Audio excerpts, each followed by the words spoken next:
মমতার আমলে কোণঠাসা দময়ন্তীকে বড় দায়িত্ব শুভেন্দু সরকারের। এই সুপার কাপ দময়ন্তী মমতা বন্দ্যোপাধ্যায় সরকারের বিরোধিতা করাটাই কি কাল হয়ে দাঁড়িয়েছিল দময়ন্তী সেনের জন্য?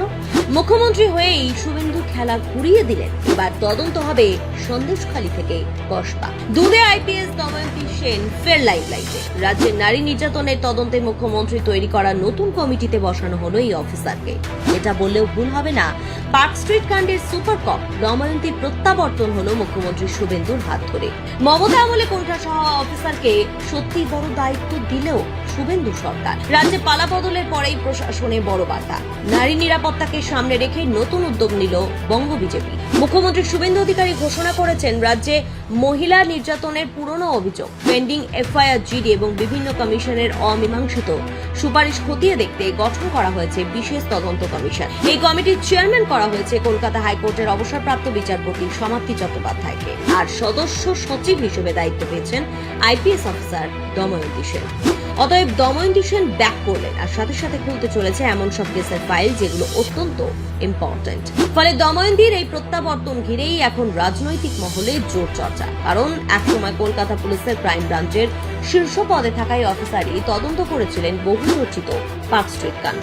2012 সালে সুজেত বর্ধনের অভিযোগ ঘিরে তোলপাড় হয়েছিল রাজ্য রাজনীতি। সেই সময় তৎকালীন মুখ্যমন্ত্রী মমতা বন্দ্যোপাধ্যায় ঘটনাটিকে সাজানো বলে দাবি করেন, কিন্তু তদন্তে দময়ন্তী সেন স্পষ্ট জানিয়েছিলেন অভিযোগ সত্যি ছিল।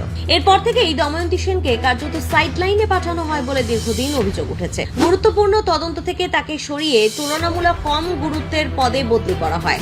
যদিও প্রশাসনিক মহলের একাংশের মতে পার্ক স্ট্রিট মামলায় তথ্যভিত্তিক অবস্থান নেওয়াই তার অস্বস্তির কারণ হয়ে দাঁড়িয়েছিল। কিন্তু এখন সিচুয়েশন বদলেছে। রাজ্যে রাজনৈতিক পালাবদল ঘটেছে। মমতা বন্দ্যোপাধ্যায় প্রাক্তন হয়েছেন, মুখ্যমন্ত্রী পদে বসেছেন শুভেন্দু অধিকারী।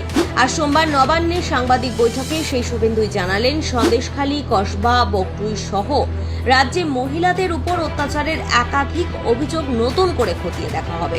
শুধু নতুন মামলা নয়, পুরনো পেন্ডিং অভিযোগ, এফআইআর, জিডি এবং এনএইচআরসি, এসসি, এসটি, ওবিসি ও নারী অধিকার কমিশনের সুপারিশও সংগ্রহ করবে এই কমিশন। আগামী 1 জুন থেকে কাজ শুরু করবে কমিটি। আর সেখানেই বড় দায়িত্ব থাকছে আইপিএস দময়ন্তী সেনের ওপর। শিশুদের দায়িত্বও থাকছে দময়ন্তীর ওপরেই।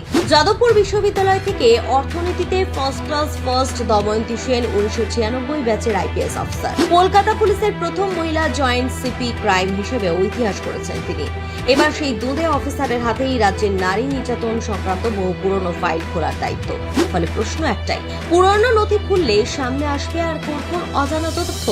কেঁচো খুঁড়তে গিয়ে কেউটে বেরিয়ে পড়বে না তো? ব্যুরো রিপোর্ট, টাটকা খবর।